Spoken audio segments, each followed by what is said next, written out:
Diesel மீதான what வரி உயர்வு, காப்பீடு கட்டண உயர்வு, போக்குவரத்து அலுவலக கட்டண உயர்வு ஆகியவற்றை திரும்பப் பெற வேண்டும் என்பன உள்ளிட்ட கோரிக்கைகளை வலியுறுத்தி தென்னிந்திய லாரி உரிமையாளர்கள் சங்கம் வேலை நிறுத்த போராட்டத்தில் ஈடுபட்டு வந்தது.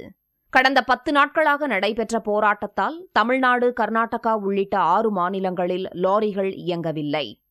இதனால் பல ஆயிரம் கோடி ரூபாய் மதிப்பிலான பொருட்கள் தேக்கமடைந்ததால் வர்த்தகம் பாதிக்கப்பட்டது.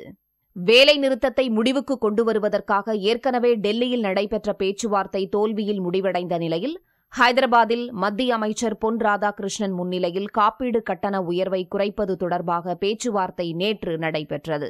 இதில் காப்பீடு கட்டண உயர்வை 50%லிருந்து 27%ஆக குறைக்க உடன்பாடு ஏற்பட்டதை அடுத்து வேலைநிறுத்த போராட்டத்தை வாபஸ் பெறுவதாக லாரி உரிமையாளர்கள் சங்க தலைவர் குமாரசாமி தெரிவித்தார். மத்திய அரசு கோரிக்கைகள் சிலவற்றையும் மாநில அரசு கோரிக்கைகளையும் நிறைவேற்றுவதாக உறுதியளித்துள்ளது. காப்பீடு உயர்வை குறைத்து சுமார் 27% மாற்றிக் கொடுக்க ஒப்புக்கொண்டுள்ளார்கள். அதனை லாரி உரிமையாளர் சங்க நிர்வாகிகளும் ஏற்றுக்கொண்டனர். ஆகையால் கடந்த 10 நாட்களாக நடைபெற்று வந்த இந்த காலவரையற்ற போராட்டம் இன்றுடன் நிறைவடைகிறது. வேலை நிறுத்தத்தை நாங்கள் வாபஸ் செய்து கொள்கிறோம். நெல்லை மாவட்டத்திலிருந்து செங்கோட்டை புளியரை வழியாக கேரளாவுக்கு லாரிகள் இயக்கப்பட்டன. இதையடுத்து வெறிச்சோடி கிடந்த மாநில எல்லை சாலைகள் லாரிகள் போக்குவரத்தால் பரபரப்பை கண்டுள்ளது.